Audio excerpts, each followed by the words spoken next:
Once upon a time there was a dear little girl who was loved by everyone who looked at her, but most of all by her grandmother, and there was nothing that she would not have given to the child.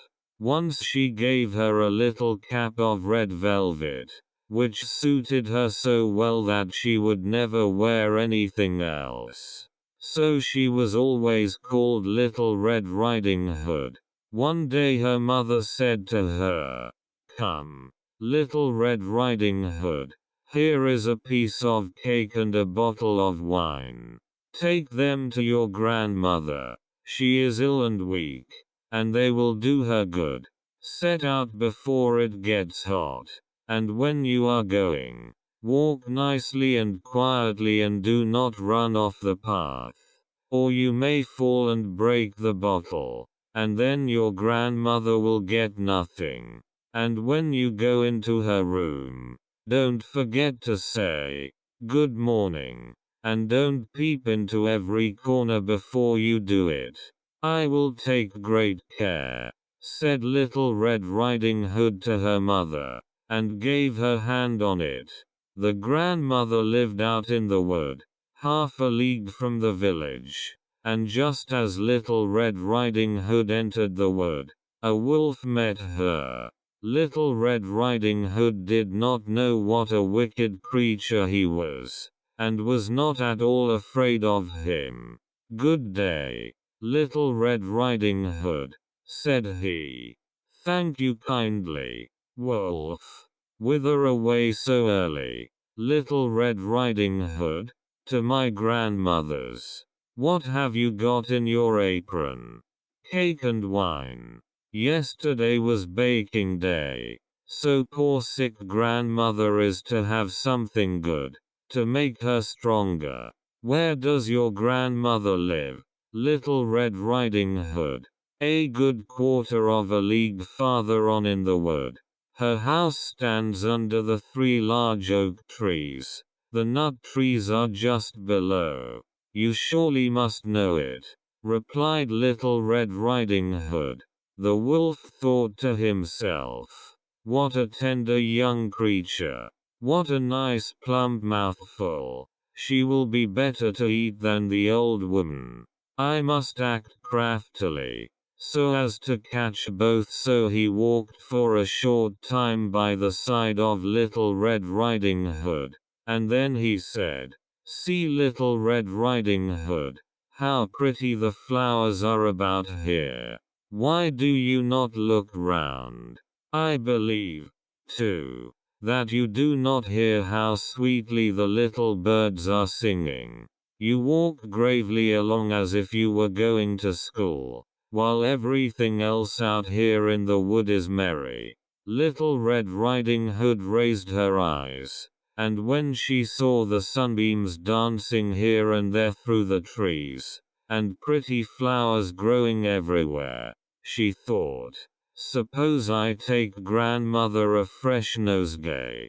That would please her too. It is so early in the day that I shall still get there in good time." And so she ran from the path into the wood to look for flowers. And whenever she had picked one, she fancied that she saw a still prettier one farther on, and ran after it, and so got deeper and deeper into the wood. Meanwhile the wolf ran straight to the grandmother's house and knocked at the door. "Who is there, Little Red Riding Hood?" replied the wolf. "She is bringing cake and wine." "Open the door. Lift the latch," called out the grandmother. "I am too weak, and cannot get up."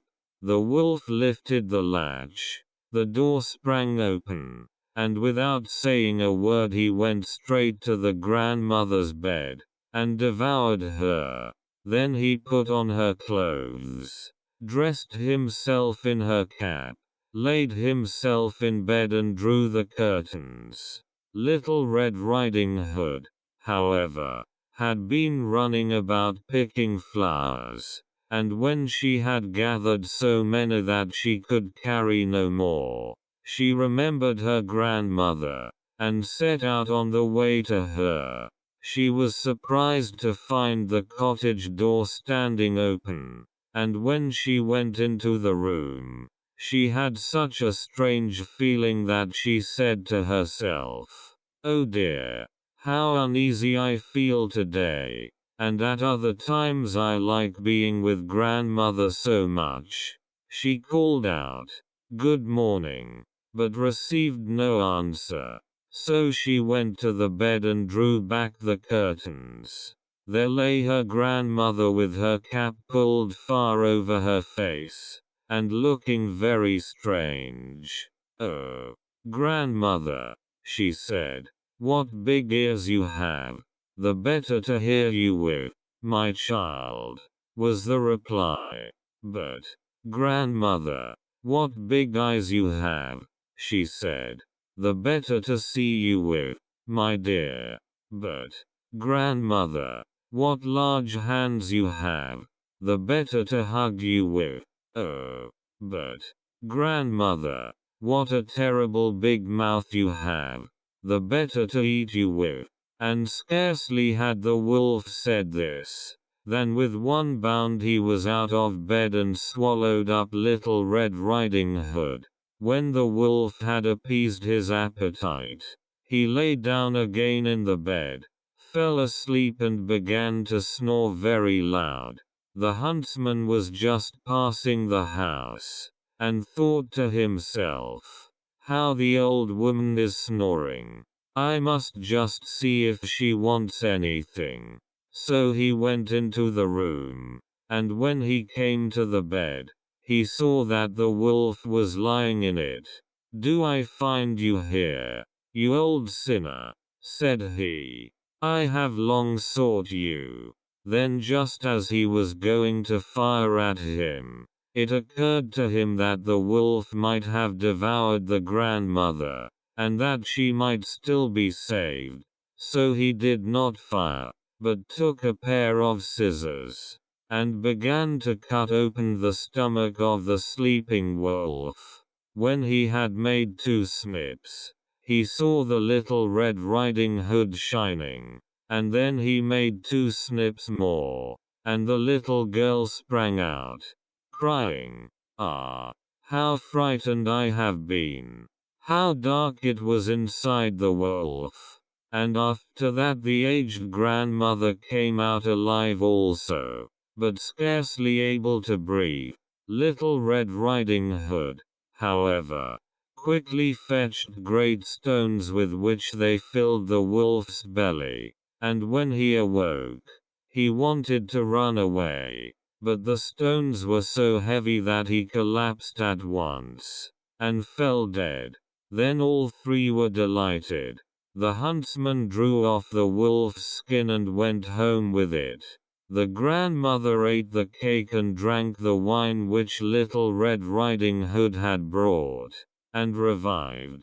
But Little Red Riding Hood thought to herself, "As long as I live, I will never by myself leave the path to run into the wood, when my mother has forbidden me to do so." It is also related that once when Little Red Riding Hood was again taking cakes to the old grandmother, another wolf spoke to her, and tried to entice her from the path.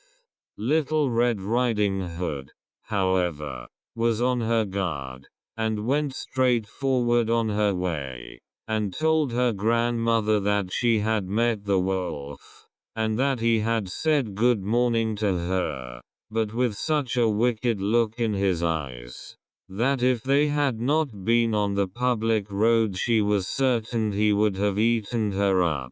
"Well," said the grandmother, "we will shut the door, that he may not come in." Soon afterwards the wolf knocked, and cried, "Open the door, grandmother. I am Little Red Riding Hood, and am bringing you some cakes." But they did not speak, or open the door, so the grey-beard stole twice or thrice round the house, and at last jumped on the roof, intending to wait until Little Red Riding Hood went home in the evening, and then to steal after her and devour her in the darkness. But the grandmother saw what was in his thoughts. In front of the house was a great stone trough. So she said to the child, "Take the pail, Little Red Riding Hood. I made some sausages yesterday, so carry the water in which I boiled them to the trough." Little Red Riding Hood carried until the great trough was quite full. Then the smell of the sausages reached the wolf, and he sniffed and peeped down, and at last stretched out his neck so far that he could no longer keep his footing and began to slip, and slipped down from the roof straight into the great trough, and was drowned. But Little Red Riding Hood went joyously home, and no one ever did anything to harm her again.